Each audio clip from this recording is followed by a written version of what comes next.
Hi guys, my name is Ashley, I'm your real estate COO and welcome back to my channel. Today we're going to be talking about what is the best path to success if you're looking to get into real estate. So you want to move to Dubai, you want to get into real estate, that much you know, but where do you start? Do you start in leasing or do you start in sales? We're going to discuss that right now. So by the end of this video, you're going to have more clarity in what you should do and what's the best path to success. Now, let's talk about it. So in most cases, everybody thinks about real estate in Dubai. They think about selling luxury villas in the Palm. They think about selling penthouse apartments in Burj Khalifa and making lots of money selling luxury real estate. But let's be honest, let's be real. You've got to start somewhere, okay? There's no point jumping straight into luxury real estate if you know nothing about the Dubai real estate market. For me, start in leasing, start in a community or an area that's popular, high transacting, that's going to get you the return. Now, I always say leasing is like the college before university.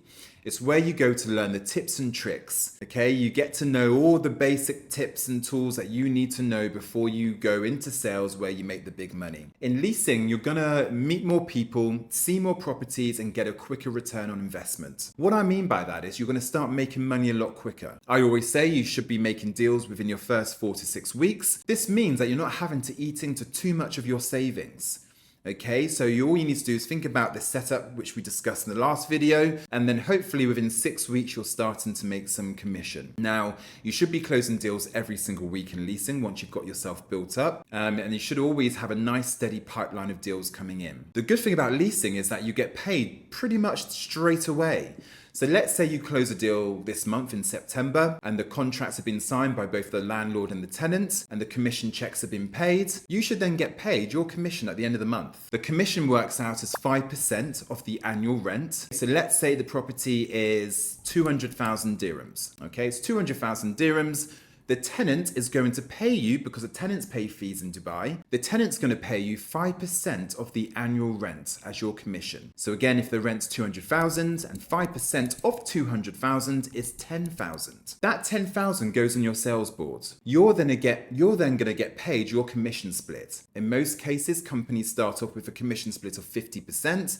So you're going to get 50% of that commission in your pocket, which is 5,000 dirhams. Now, 5,000 dirhams, if you're from the UK, works out to be about 1,000 quid. So £1,000, you're going to get paid for that deal. So if you're closing one of those deals every week or twice a month, that's at least £2,000 that you should be making from your commissions. Now in leasing, I know people that make £5,000, £10,000, £15,000 a month just from renting property. They actually like leasing because it gives them quick return and they're making good stable money.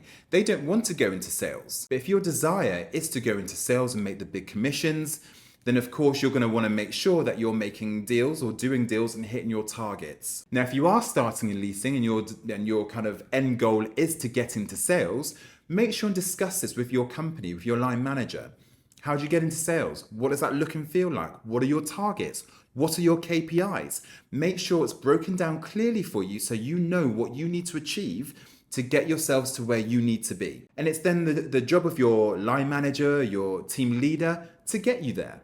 Okay, they need to support you and give you the training, the guidance, the tips, the tricks that's going to help you get to where you need to be. Now, in most cases, when it comes down to KPIs, companies are going to base it on your revenue that you're generating. So in my company, for example, we set the brokers a target of 40,000 dirhams a month. That's their target that they've got to achieve on the board. Now, depending on location, that could be 4 deals a month, 1 a week, that could be 6 deals, 8 deals, depending on the community or where you're working. If you're working in a villa community, obviously the rents are higher, so the commissions are going to be higher. So you're probably only going to have to do a couple of deals a month to hit that money. If you're working in apartments, you might have to do 4, 6, 8 transactions a month to get to that 40,000, because apartments, it moves quicker. There's a lot more availability, but the rents aren't as high. So you having to do a lot more transactions to make up that money. But make sure that you do discuss that. So revenue is going to be one. You're also going to be targeted in most cases on how many listings you can bring in each month. Listings are super important, especially at the beginning, because listings will generate leads for you. Leads then go into viewings. The more viewings you're doing, the more opportunities you're going to create to get offers. and then offers then turn into deals. Okay, so in most cases you will be targeted on how many listings you're going to need to get each month. Now, how you get your listings, we're going to discuss in another video, but listings is key. Okay, so don't forget about your listings. At the beginning, all you want to be thinking about when you're starting your real estate career is making as many phone calls as you possibly can and getting as many listings as you can, because listings equals opportunities.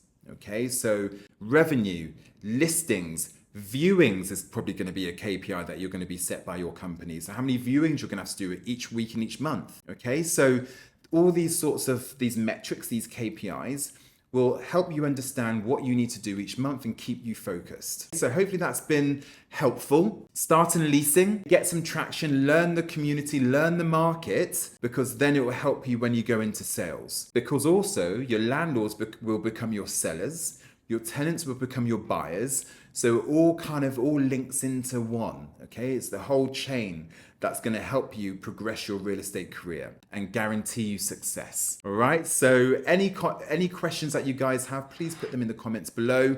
If you found this video beneficial and helpful, please pop me a like and subscribe, and I'll see you next time. Take care.